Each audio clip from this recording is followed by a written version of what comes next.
Hello, hello everybody. Welcome to Bajani's Khoka. Hello Seema ji. Hello. So today we are gonna do cell signaling and communication between cells. Shout out to V Prem, very Prem Prasad, who is from Goka Raju Ranga Raju College of Pharmacy. Shout out to GRCOP. खैर चलो, आज हम लोग पढ़ने जा रहे हैं cell signalling and communication between cells. Okay, Yes. Okay. What are you doing? Nothing. Okay, let's begin. Give it to me, I will put it on charge. तब तक आप स्टार्ट करो इंट्रो वगैरह दो.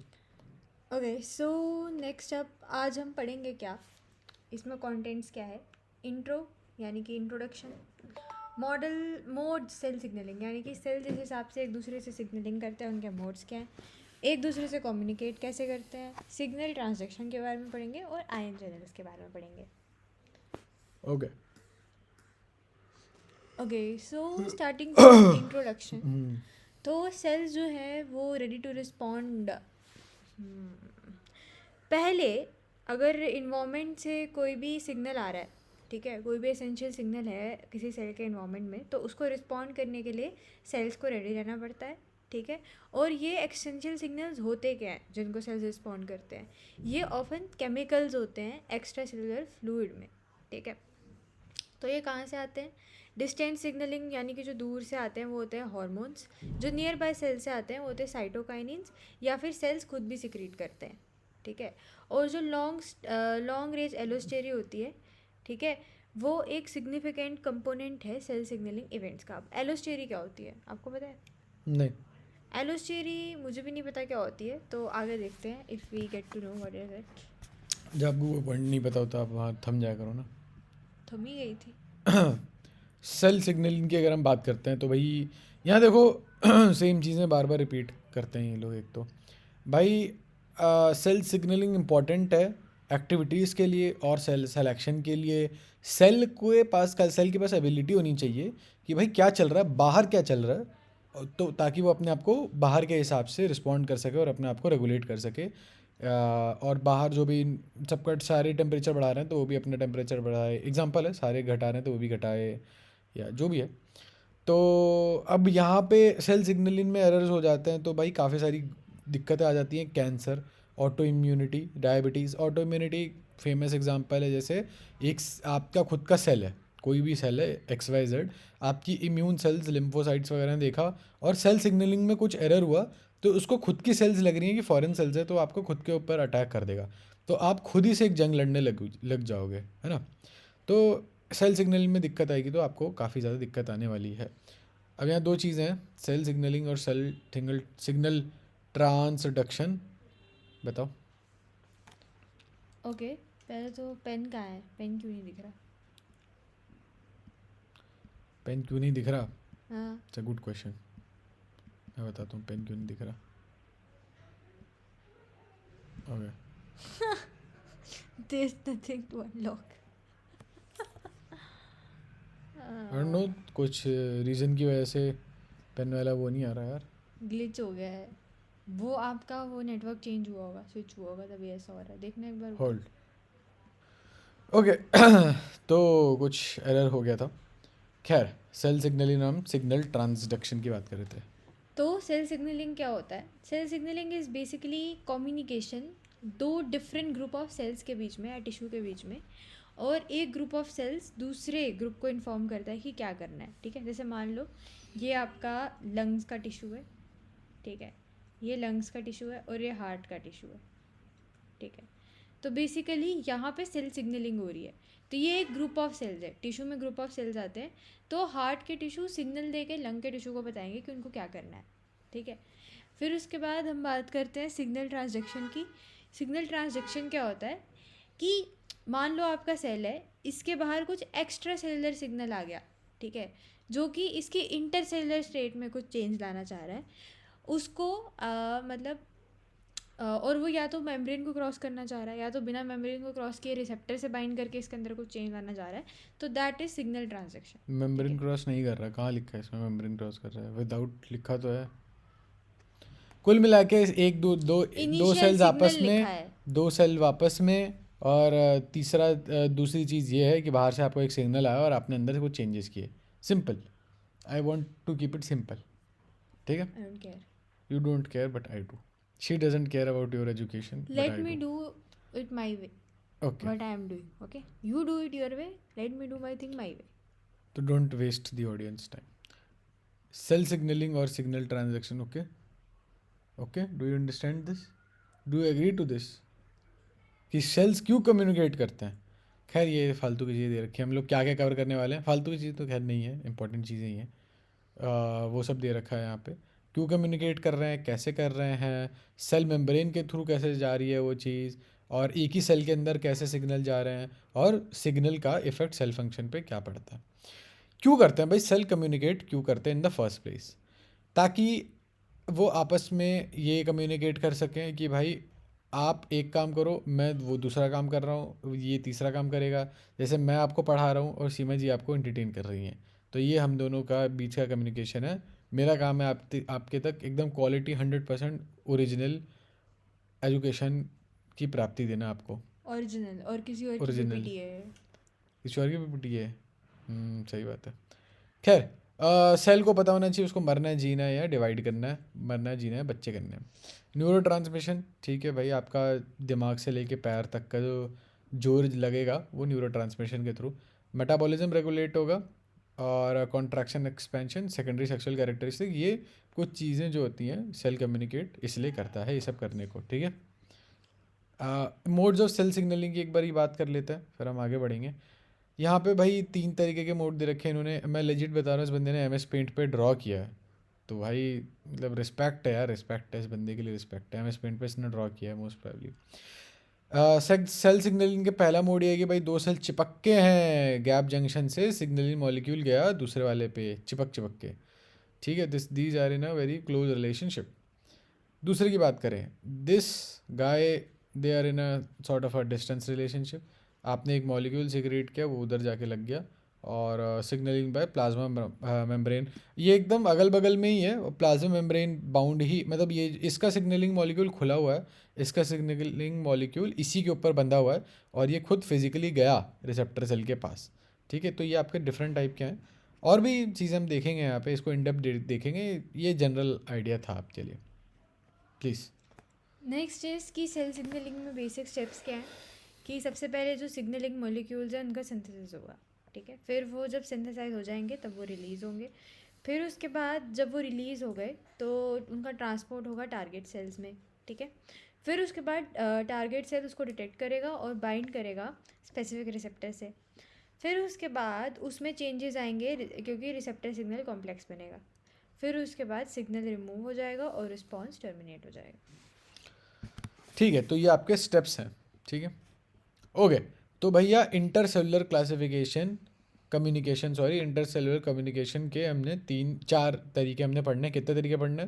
4। चलिए आते हैं। ऑटोक्राइन, सेल को अपने आप में ही कुछ इंफॉर्मेशन देनी है, तो वो हो जाएगा ऑटोक्राइन। कहाँ इंफॉर्मेशन देनी है?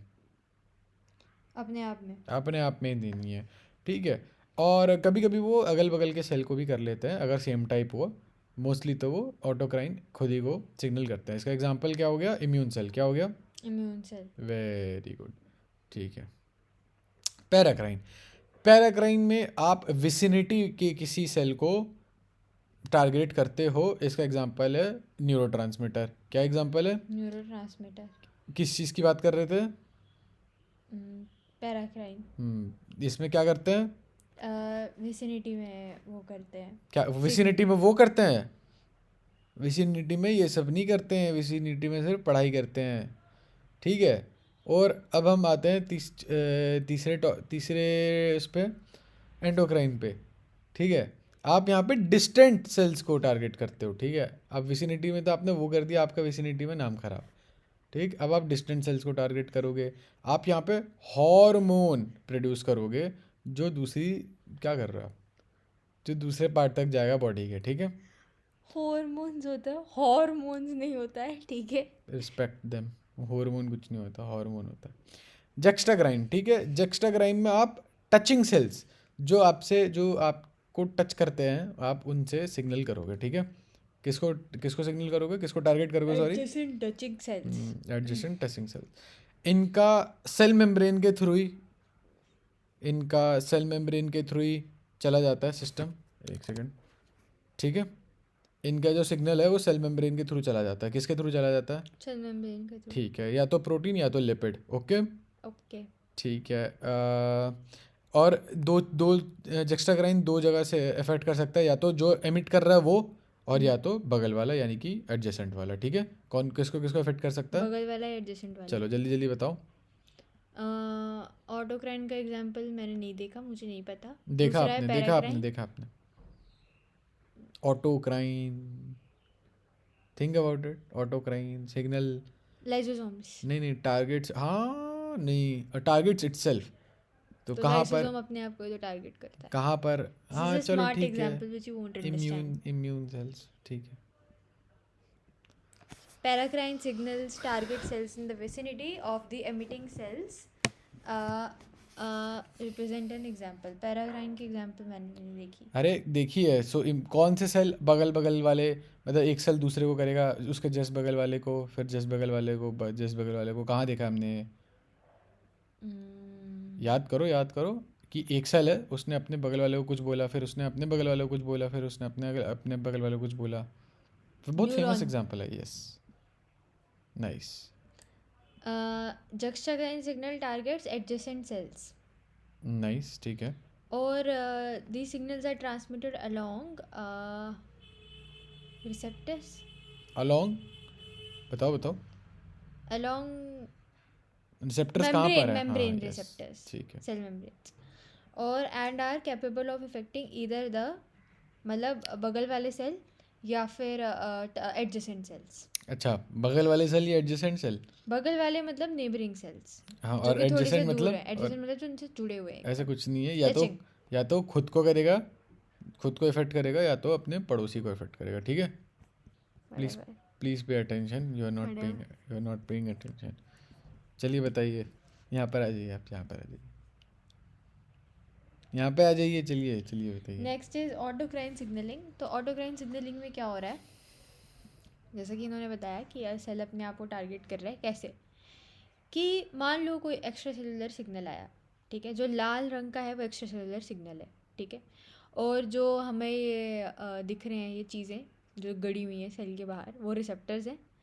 और मेम्ब्रेन अटैच सिग्नल, और जो इस ये है, ये मेम्ब्रेन अटैच सिग्नल है, ठीक है। अब क्या हो रहा है कि जो टारगेट साइड है वो सेम ही सेल पर है, मतलब अगर ये यहाँ से रिसीव कर रहा है तो इसकी टारगेट साइड भी सेम सेल पे ही है, ठीक है।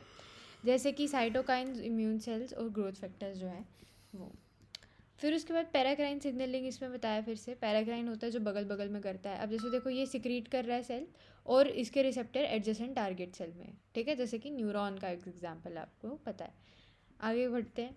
आगे है एंडोक्राइन सिग्नलिंग, कि ब्लड वेसल है, ब्लड वेसल में हार्मोन है, हार्मोन सिक्रीट हुआ और वो डिस्टेंट टारगेट सेल्स पे उसके रिसेप्टर्स हैं और उसके साथ वो लग गया, और इसका पेप्टाइड और स्टीरॉयड हार्मोन्स एग्जाम्पल है। अब जक्स्टाक्राइन सिग्नलिंग देखो, ये पास में एकदम जुड़े हुए हैं, और इसमें क्या है, मेम्ब्रेन के साथ एंकर्ड है लाइगैंड्स।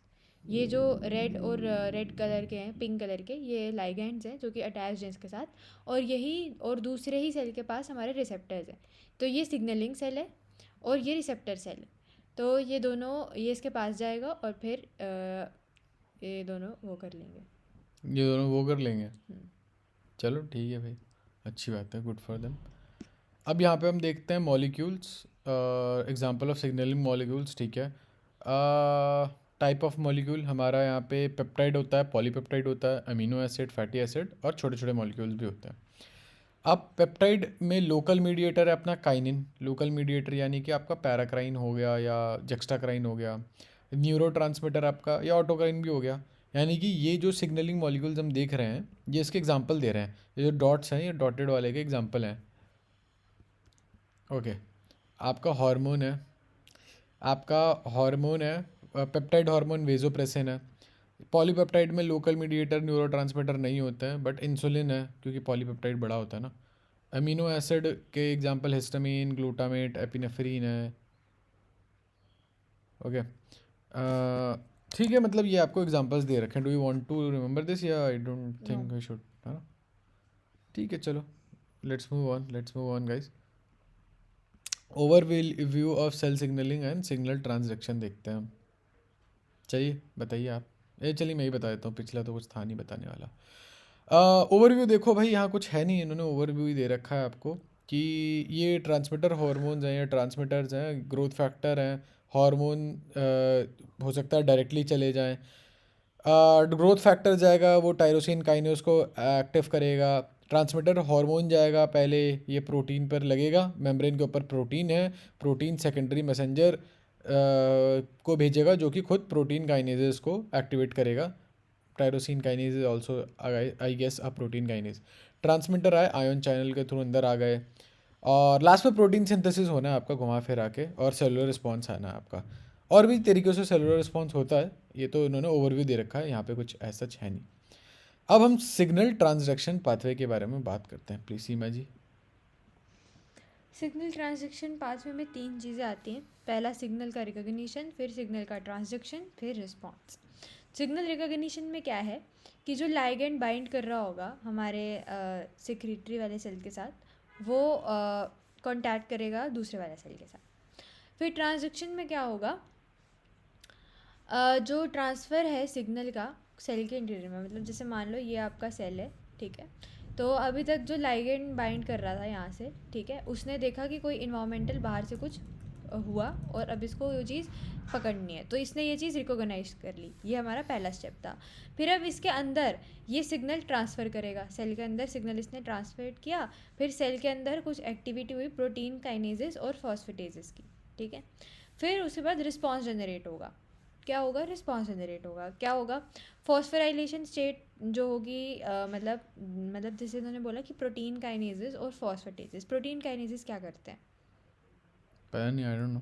काइनेजेस मतलब एटीपी यूज़ करके वो प्रोटीन बनाते हैं, और फॉस्फेटेजेस जो हैं वो फॉस्फेट को ख़त्म करते हैं, ठीक है। तो ये टारगेट की जो फॉस्फोराइलेशन स्टेट है उसको मॉड्यूलेट कर देते हैं कुल मिला के, ठीक है। और इफेक्टर एक्टिविटी को बदल देते हैं और रिस्पॉन्स को रिवर्स कर देते हैं, ठीक। जो भी आएगा मतलब रिस्पॉन्स जनरेट हो रहा है कुल मिला के, और कुछ तो नहीं। रिकग्निशन, ट्रांसडक्शन और रिस्पॉन्सिव स्टेप्स हैं क्या ये? हाँ। अच्छा ठीक है, आपने पूछा ही नहीं मेरे से कुछ भी। आपने पूछा मेरे से कुछ? क्या यहाँ पे तो कुछ पूछने वाला था ही नहीं, मैंने जहाँ पे पूछा आपसे आपने बताया। रिसेप्टर्स क्या होते हैं भाई? तो रिसेप्टर्स जो होते हैं वो प्रोटीन होते हैं जो कि सेल मेम्ब्रेन पे लगे हुए हैं। क्या होते हैं? प्रोटीन्स कहाँ जो लगे कि हैं? सेल मेम्ब्रेन पे लगे हैं। ठीक है, इनका काम होता है रिकग्नाइज करना है सिग्नल का, और जैसे ही रिसेप्टर्स के ऊपर सिग्नलिंग मॉलिक्यूल आ गए तो सेल बिहेवियर बदल जाएगा। अब यहाँ पे हम 4 क्लासेस में डिवाइड करते हैं रिसेप्टर कैटेगरीज को।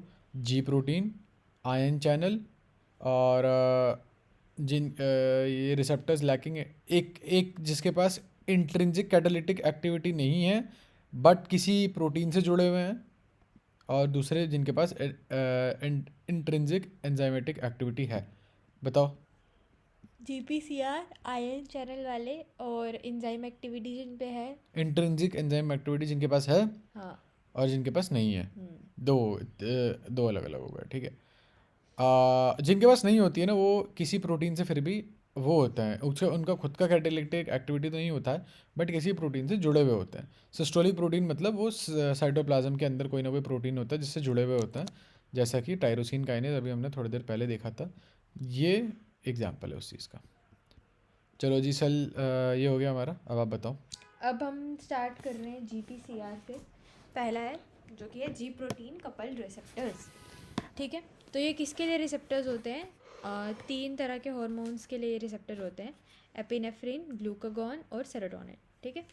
तो क्या है, यहाँ पे इन्होंने एक डायग्राम दी है, इसको हम समझने का ट्राई करते हैं। ये सेल का एक्सटीरियर है बाहर वाला, और ये सेल का इंटीरियर है, साइटोसोल है, और ये आपकी प्लाज्मा मेम्ब्रेन है, और इस पर कुछ कुछ चीज़ें प्रेजेंट है। मान लो ये आपका लाइगैंड आया, ठीक है, मतलब जो बाहर से सिग्नल हमें आ रहा है, मतलब एक्स्ट्रा सेलुलर सिग्नल, ये वो है, ठीक है। और ये आपकी रिसेप्टर प्रोटीन है। तो बाहर से जो सिग्नल आ रहा है उसको सबसे पहले तो रिसेप्टर प्रोटीन ही देखेगी, है ना। जैसे ही ये इसके पास आया तो यहाँ पर इनएक्टिव जी सिग्नल ट्रांसडक्टिंग प्रोटीन है, मतलब क्योंकि ये जी प्रोटीन है तो यहाँ पर जी सिग्नल ट्रांसडक्टिंग प्रोटीन है, तो ये यहाँ पर इनएक्टिव है अभी, ठीक है। फिर ये जो इफेक्टर एंजाइम है ये भी इनएक्टिव है, ठीक है। लेकिन यहाँ पर क्या हुआ, जब रिसेप्टर के साथ लाइगैंड लग गया तो जी प्रोटीन जो हमारी इनएक्टिव थी वो एक्टिव हो गई, उसको इन्होंने जी प्लस से दिखाया है, ठीक है। फिर उसके बाद जब ये कॉम्प्लेक्स बना, ये कॉम्प्लेक्स जाएगा इफेक्टर के पास, ठीक है। और ये जो जी प्रोटीन एक्टिवेटेड है ये आपके इफेक्टर को भी एक्टिवेट कर देगी और ये दोनों आपस में जुड़ जाएंगे, इसलिए इस पे जी प्लस और इस पे ई प्लस आ गया, ठीक है। और ये सेकंड मैसेंजर जनरेट करेगा, कैंप के पास जाएगा और जाके रिस्पॉन्स इनिशिएट करेगा। तो थोड़ा सा मैं यहाँ पे एक चीज़ और बताना चाहूँगा, ये तीनों अलग अलग हैं, ठीक है। और जैसे ही रियल लाइफ में मतलब जी प्रोटीन कपल्ड रिसेप्टर GPCR जो होता है वो टोटल एग्रीगेट ऐसा दिखता है, ठीक है। ये आपका एक्टिवेटेड फॉर्म है, यहाँ पे लाइगेंड आया और फिर ये इफेक्ट CAMP जनरेट करता है, सेकेंडरी मैसेंजर इसको जनरेट। इफेक्टर इसलिए बोलते हैं क्योंकि at the end effect A create करेगा जो भी हमारे सिग्नल से आएगा। तो जी प्रोटीन देख लिया, अब हम देखते हैं non catalytic tyrosine kinase linked receptors, ठीक है, नॉन कैटालिटिक। अब ये आपके पास लाइगेंड है ऑब्वियसली, ठीक है। ये प्रोटीन टायरोसिन काइनेज है, ये इनएक्टिव है, ठीक है। अब यहाँ पे क्या होगा, जैसे ही आपका लाइगेंड यहाँ पे पहुँच गया तो ये EPO और इंटरफेरॉन्स के रिसेप्टर्स का एग्जांपल है। लास्ट वाला हमारा इंसुलिन, ग्लूकागॉन और एपिनेफ्रिन के इंसुलिन लिए नहीं था, था। सॉरी एपिनेफ्रिन, ग्लूकागॉन और सेरोटोनिन के लिए था। ये वाला आपका नॉन कैटालिटिक है। कुछ है नहीं यहाँ पे यार, ऐसा कुछ खास है नहीं। यहाँ पे एटीपी यूज़ हो रहा है, ये इंपॉर्टेंट है, और फॉस्फेट के साथ एक्टिवेट हो रहा है प्रोटीन टायरोसिन काइनेज। देखो काइनेज का मतलब यही है कि एटीपी यूज़ हो रहा है, तो यहाँ पे एटीपी यूज़ करके इसने फॉस्फेट इसके साथ लगा दिया और ये एक्टिव हो गया। फिर उसके बाद इसने दोबारा एटीपी यूज़ किया प्रोटीन यूज़ करने के लिए, और फिर प्रोटीन को फॉस्फोराइलेट इसका करके हाँ मेन काम बाय द वे फॉस्फोराइलेशन होता है। इसका मेन काम बाय द वे इस पूरे कॉम्प्लेक्स का non catalytic tyrosine kinase linked receptors का काम होता है फॉस्फोराइलेशन। और आसान भाषा में फॉस्फोराइलेशन होता है किसी भी प्रोटीन के ऊपर एक फॉस्फेट ऐड कर देना। ये देखो ये एक प्रोटीन है, इसके ऊपर एक फॉस्फेट ऐड कर दिया, इजी, नॉट दैट कॉम्प्लिकेटेड। क्या अब आप बताओ। नेक्स्ट इज वो वाले रिसेप्टर जिनमें क्या हो रही है, इंजाइमेटिक एक्टिविटी हो रही है। ये क्या कर दिया आपने, हाँ? तो क्या है अब जिनमें इंट्रिंसिक एंजाइमेटिक एक्टिविटी हो रही है उन रिसेप्टर्स के बारे में हम बात करेंगे। ये किसके लिए होता है, ग्रोथ फैक्टर्स के लिए होता है, ठीक है। पता नहीं यार टायरोसिन काइनेसिस क्यों लिखा है फिर से। अरे तो वो नॉन एंजाइमेटिक था या वो नॉन कैटालिटिक था, ये कैटालिटिक है। ओके फाइन, तो उसमें एंजाइमेटिक भी लिख देते तो क्या जाता है इनका। नॉन एंजाइमेटिक है ना वो। खैर यहाँ पर ये दो अलग अलग फिगर्स हैं, ठीक अच्छा है। नहीं, नॉन कैटालिटिक है, हाँ ठीक है तो सॉरी। ये लाइगेंड है, लाइगेंड आया, उसने इसके साथ वो कर लिया, ये है क्या, ये है ग्वानिलेट साइक्लेस एक्टिविटी, ठीक है। एट्रियल नाट्रियूरेटिक फैक्टर ये हार्ट में होता है बेसिकली। तो जब लाइगेंड आया तो इसने उसके साथ रिएक्ट किया और जीटीपी से फॉस्फेट निकाल दिया। तो मतलब इसका काम भी कुल मिला के फॉस्फेट करना ही है, बट इसके अंदर सब कुछ हो रहा है। यहाँ पर क्या हुआ, यहाँ फिर से लाइगेंड आया, ये टायरोसिन काइनेज एक्टिविटी है। यहाँ पे क्या था, ग्वानिलेट साइक्लेस एक्टिविटी, ये है टायरोसिन काइनेज एक्टिविटी। ये हार्ट में होता है, ये कहाँ पे होता है, नर्व में होता है और प्लेटलेट में होता है। ये कहाँ होता है, हार्ट में। अरे कुल मिला के सेम चीज़ है लास्ट टाइम की तरह, बट यहाँ पे एक खुद का इंट्रिंसिक एंजाइमेटिक एक्टिविटी है, कैटालिटिक चीज़ें ये, और वो नहीं था, इससे पहले वाला नहीं था। और इसमें भी हमारा एटीपी यूज़ हो रहा है क्योंकि अगेन ये काइनेसिस है, तो यहाँ पर सेम चीज़ हो रही है, वही सेम चीज़ हो रही है। बस ये याद रखना है कि ग्वानिलेट साइक्लेज एक्टिविटी हार्ट में होती है और टायरोसिन काइनेज एक्टिविटी नर्व और प्लेटलेट्स में होती है। ये दो एग्जांपल है याद रखने वाली, तो मैं तो कहूँगा आपको ये ज़्यादा बड़ी चीज़ है कि नॉन कैटालिटिक है और इसके पास एक इंट्रिंसिक एंजाइमेटिक एक्टिविटी है। खैर इंट्रासेलुलर रिस्पॉन्स की अगर मैं बात करूँ, इंट्रासेलुलर, ठीक है, तो वो सेल के खुद ही बीचों बीच सेल सरफेस रिसेप्टर्स होते हैं और दूसरा इंट्रासेलुलर रिसेप्टर्स होते हैं, ठीक है। ये लिपिड सॉल्युबल मॉलिक्यूल्स के, लिपिड सॉल्युबल मॉलिक्यूल थोड़े बड़े बड़े होते हैं और इनके पास ट्रांसक्रिप्शन फैक्टर्स इनहेंसिंग हो सकते हैं या जीन एक्सप्रेशन कम करने वाले होते हैं। मतलब सेल को अपने अंदर ही क्यों करना है, खुद चलो अगल बगल में समझ में आता है, अपने अंदर ही अंदर क्यों करना है उसको रिस्पॉन्स वगैरह। तो जी वो इसलिए करना है क्योंकि अगर आपको बाई चांस आपका आँखों वाला आपके आँख के अंदर कुछ सेल्स है, ठीक है, तो उसको एक पर्टिकुलर आँख वाली प्रोटीन, आँख वाली जीन्स ही एक्सप्रेस करवानी है, तो बाकी की उसको कम करवाना पड़ेगा, है ना, बाकी को उसको बंद करवाना पड़ेगा। तो उस जगह पे सिग्नलिंग वगैरह काम आती है। ये तो चलो बिल्कुल ही फ्रॉम स्क्रैच बता रहा हूँ मैं। ऑलरेडी जो प्रेजेंट हैं सेल्स उनको भी चेंज करवाना पड़ेगा, तो उसके लिए हमें सेल रिसेप्टर्स, सेल सरफेस के रिसेप्टर्स और इंट्रासेलुलर रिसेप्टर चाहिए होते हैं। ये सेल के अंदर खुद ही अंदर अंदर चीज़ें हो रही हैं। चलिए अब आप बताइए। तो लाइगैंड और रिसेप्टर के बीच में जो इंटरेक्शन होती है वो उससे क्या होता है, सेकंड मैसेंजर जनरेट होते हैं। तो अब तक तो हमने ये पढ़ लिया कि कैसे लाइगैंड और वो सिग्नल ट्रांसक्शन वगैरह आ रहे थे, लेकिन अब सेल के अंदर क्या हो रहा है, मतलब उससे रिस्पॉन्स कैसे जनरेट हो रहा है, तो उसके उसके सेकंड मैसेंजर जो है वो जनरेट होते हैं। और सेकंड मैसेंजर्स की कुछ एग्जांपल दिए हैं इन्होंने। क्या है, कैल्शियम कैलमोडुलिन बोलते हैं इसको, adenylate cyclase, cAMP, guanylyl cyclase, GMP, no पता नहीं है क्या है, पीएलसी, पीकेसी और ये IP3DG जो भी है। तो देखो यहाँ पर इन्होंने यही चीज़ बताई है डायग्राम में कि सेल सरफेस रिसेप्टर है, ये फर्स्ट मैसेंजर है, यानी कि जो हमारा बाहर से आया, फिर अंदर जाके जब जब वो आइडेंटिफाई हो जाएगा तो सेकंड मैसेंजर जनरेट होगा, जिसकी वजह से हमारा इंटरसेलुलर इफेक्ट और न्यूक्लियर इफेक्ट जनरेट होगा। Intra intra I am sorry to correct you, intra. खैर, अब हमारी जी प्रोटीन्स की फैमिली क्या क्या है भाई, उनका एक यूनिक स्ट्रक्चर होता है अल्फ़ा सब यूनिट में, ठीक है। बीटा और गामा सब यूनिट सिमिलर ही हैं। अब आपके पास जी अल्फ़ा एस है जो कि इसका स्टिमुलेशन करता है, जी अल्फ़ा आई है, क्यू है, ओ है, एस आई पता नहीं क्यों है ये।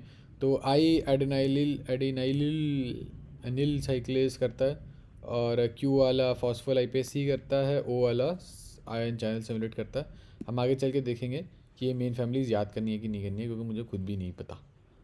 चलिए आगे बढ़ते हैं भाई। यहाँ पे क्या है, ये आया, ठीक है, ये फॉस्फोराइलेशन हुआ।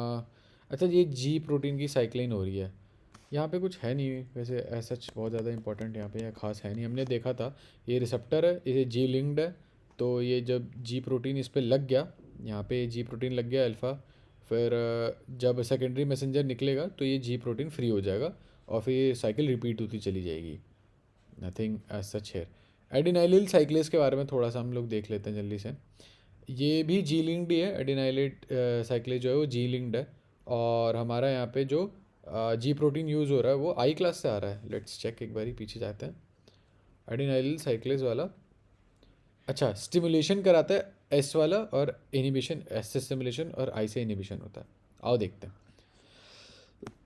यहाँ से हमारा एडिनाइलिल साइक्लेज वाला कॉन्सेप्ट जो है वो ख़त्म हो जाएगा यहाँ पे। खैर, ये आपका आर रिसेप्टर है और ये आपका जी लिंक डेस स्टिमुलेशन होगी। जैसे ही स्टिमुलेशन होगी ये फिर एडिनाइलिल साइक्लेट के पास जाएगा और वहाँ से एक सेकेंडरी मैसेंजर रिलीज़ होगा, ठीक है। अब वहाँ पे ज़रा इधर आ जाता है। दूसरा हमें क्या कराना है, इसे जी प्रोटीन को फिर इनिबिट भी करवाना है, तो फिर वहाँ पे आई फैमिली का आ जाएगा। यहाँ पे एस फैमिली का है स्टिमुलेशन, यहाँ पे आई फैमिली का है इनिबिशन। वैसे ये सब हम नर्व इम्पल्स ट्रांसमिशन में पढ़ चुके हैं। मेरे को याद ही नहीं है इसमें से कुछ। आई फॉरगॉट गाइस, हम ये पढ़ चुके हैं बट मैं नहीं, सब भूल गया हूँ। एंडोक्रिनोलॉजी में पढ़ा है हमने ये सब। भूल गया हूँ मैं। अगर आपको याद हो कि हार्मोन आता था, फिर वो पहले रिसेप्टर को एक्टिवेट करता था, फिर जी प्रोटीन को, फिर एडिनाइल साइक्लेज को, फिर वो कैंप में जाता था। वो सब तो याद है तो बट। वही है ये। अच्छा चलो ठीक है फिर। टाइम क्या हो रहा है? 56। कूल। चलिए बताइए। Next is ji protein camp pathway. तो इसमें क्या हो रहा है, अब यहाँ पे क्या हुआ, ये आपका बाहर से हम लोग स्टार्ट करेंगे कि बाहर से क्या हो रहा है। पहला तो ये आपका आया सिग्नल, ये जो लाल कलर के गोले हैं ये सिग्नल है, ठीक है। फिर इनको रिसेप्टर ने पकड़ा, अब रिसेप्टर जाएगा एडिनाइल साइक्लेज के पास, एडिनाइल साइक्लेज एक्टिव हो गया, एडिनाइल साइक्लेज ने कैंप को बोला कि वो एक्टिव हो जाए। अब कैंप एक्टिव हो गया तो उसने ये जो मतलब CAPK क्या है, आई डोंट नो। ये एक काइंड ऑफ प्रोटीन है जो अंदर जाके सिग्नल जनरेट कर रही है, ठीक है। ओके, तो फिर अब इसमें क्या है, ये CAPK है। एक सेकंड तो रुकना, इसमें से एक सेकंड रुकना। You can take help from here maybe. Not really. क्यों नहीं? ठीक है, मैं वहीं से बता दूंगी. That is cyclic nice. Adenosine protein kinase. That is nice. हो सकता है वो आगे करो.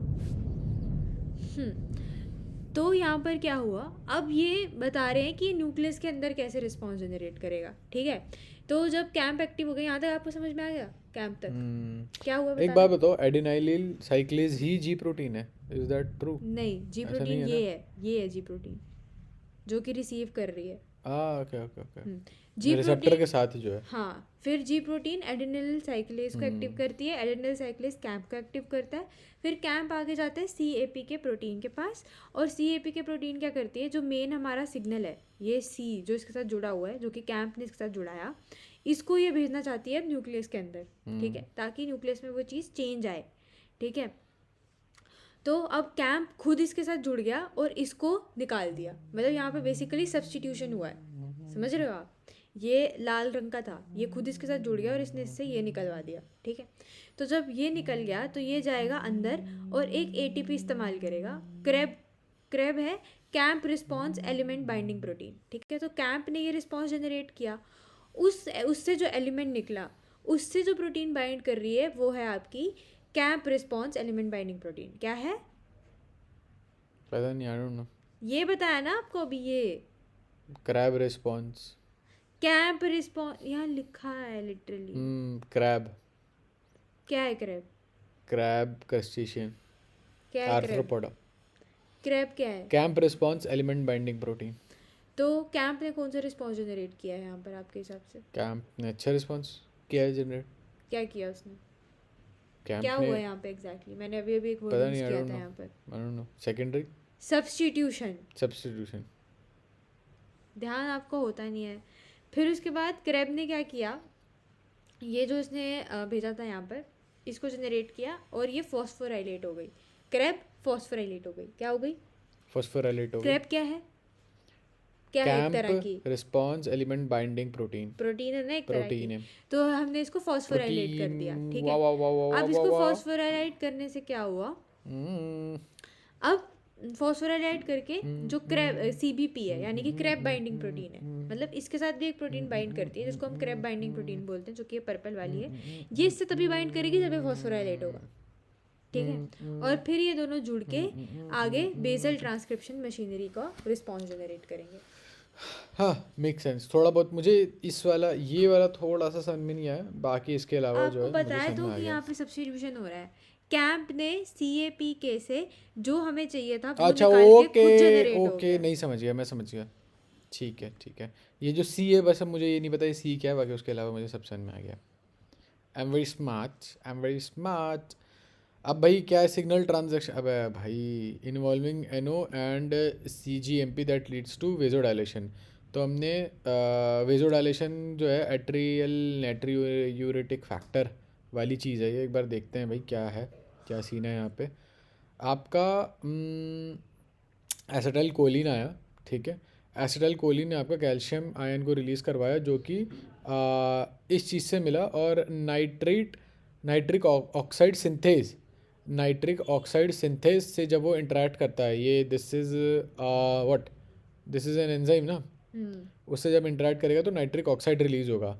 और नाइट्रिक ऑक्साइड क्या करता है कुल मिला के, अब यहाँ से स्मूथ मसल सेल्स में जाता है. हाँ, यहाँ से हमें खेलना था, ये तो फालतू की चीज़ होती. यहाँ से हम खेलते हैं. नाइट्रिक ऑक्साइड दो काम कर रहा है. ये GTP से GCMP बना रहा है ग्वानिल साइक्लेज के थ्रू, उससे रिलैक्सेशन हो रही है. और हाँ, सेम चीज़ है. स्मूथ मसल्स में रिलैक्सेशन करवा रहा है कुल मिला के. स्मूथ मसल में रिलैक्सेशन करवा रहा है, इसे वेजोडाइलेशन कहते हैं. एक बार फिर से देख लेते हैं. ये हमारी एंडोथेलियल सेल है, यहाँ पे एसिटिल कोलिन आके लगा, उसने कैल्शियम आयन रिलीज़ किया. क्या रिलीज़ करवाया? Calcium ion. ठीक है, वो कौन से एंजाइम से जाके बढ़ा? Nitric oxide synthase. ठीक है, और फिर उस नाइट्रिक ऑक्साइड सिंथेज ने क्या रिलीज़ किया? उसने एक्टिवेट किया ग्वानिल साइक्लेज को, जिससे कि GTP रिलीज हुआ. नहीं, उसने नाइट्रोजन ऑक्साइड रिलीज़ किया. वो तो बता दिया ना. नहीं, आपने बताया नाइट्रिक ऑक्साइड सिंथेज, तो उसने क्या बनाया होगा? Nitric oxide. ठीक है, नाइट्रिक ऑक्साइड ने क्या किया है? नाइट्रिक ऑक्साइड ने पहले तो ग्वानिल साइक्लेज को एक्टिवेट किया, जिसने कि आगे रिलैक्सेशन करवा दी, GTP को GDP में कन्वर्ट करके. GMP में कन्वर्ट करके. GMP वही. चलो,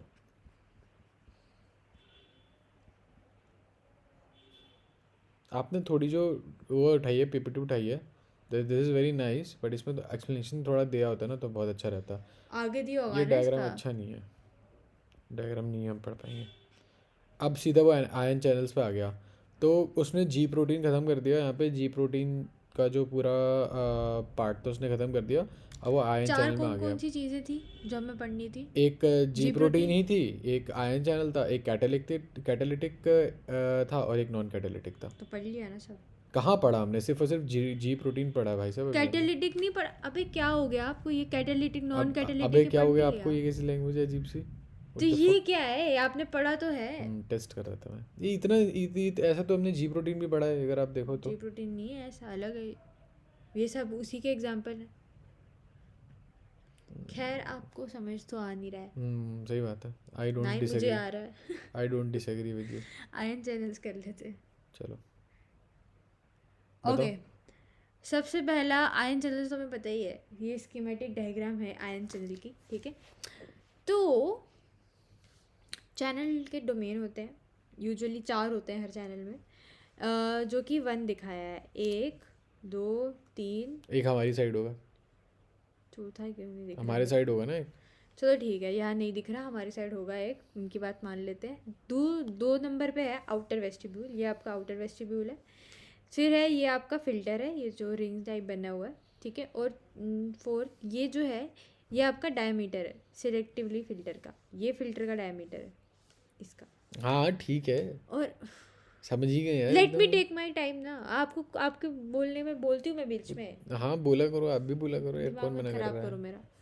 डायमीटर और फिर फॉस्फोराइलेशन साइट, ये जो पांचवा है यहाँ पर, ये आपका फॉस्फोराइलेशन साइट है। हाँ। और ये आपका सेल मेम्ब्रेन है, ये, ठीक है। और आयन चैनल सेल मेम्ब्रेन के बीच में प्रेजेंट होते कहीं हैं। गड़ा हुआ है सेल मेम्ब्रेन के बीच में। हाँ। तो उम, हम्म, ये आपका सेल है, ठीक है। सेल में ये एक्स्ट्रा सेलुलर फ्लूइड है, ये न्यूक्लियस है, ये साइटोप्लाज्म, ये सेल मेम्ब्रेन का इन्होंने बड़ा स्ट्रक्चर दिखाया कि बेसिकली इसमें होता क्या है। ये आपके सेल मेम्ब्रेन के स्ट्रक्चर में कार्बोहाइड्रेट है, ग्लाइकोप्रोटीन है, ग्लोबुलर प्रोटीन है, प्रोटीन चैनल्स हैं, ठीक है, कोलेस्ट्रॉल है, ग्लाइकोलिपिड है, ये सब है, ठीक है। और फिर इस जो फॉस्फोलिपिड बाइलेयर है, इसको उन्होंने वो करके दिखाया है कि इसके अंदर भी और करके आपका ये होता है। तो बेसिकली उन्होंने सेल मेम्ब्रेन का स्ट्रक्चर बताया और कुछ नहीं, जो कि हमें पता ही है। तो हम जो हमारा टॉपिक नहीं था तो आप समझा क्यों रहते हैं? बताओ तो मेरे को। आंसर दी जनता, जनता को आप आंसरेबल हो।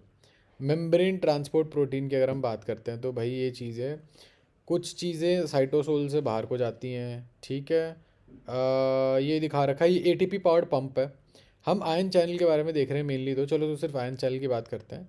तो ये आयन चैनल बंद है और ये आयन चैनल खुला हुआ है, इन्होंने लेजिट और कुछ नहीं बताया यहाँ पे। यहाँ पे 2 चीज़ें बताई हैं, एक यूनिपोर्टर होता है जो अंदर से बाहर लेगा, एक सिम्पोर्टर होता है जो 2 चीज़ अंदर से बाहर ले रहा है, और एक एंटीपोर्टर होता है जो एक बाहर से अंदर से बाहर कर रहा है और बाहर से अंदर कर रहा है, ठीक है।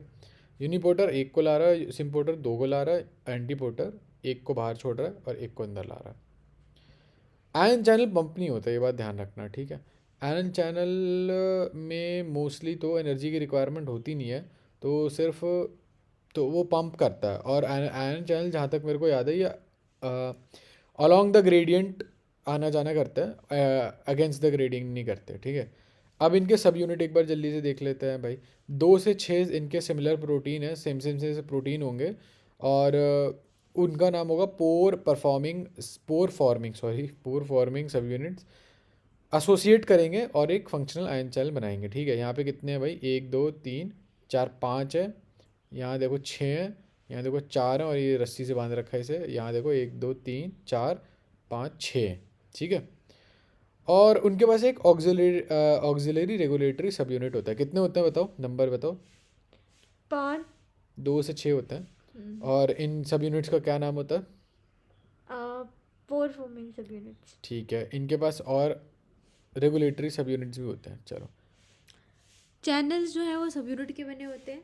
पोर फॉर्मिंग सब यूनिट में एक अल्फा हेलिक्स होता है जो कि 20 हाइड्रोफोबिक अमीनो एसिड से बना होता है, और ये इंटरैक्ट करता है एनुलर फॉस्फोलिपिड से प्रोटीन बायोलिपिड के, जैसे कि डायग्राम में देख रहे हो आप, ठीक है। ये 20 हाइड्रोफोबिक अमीनो एसिड है, ठीक है, उसी से बना हुआ है ये। और बाइलेयर है ये।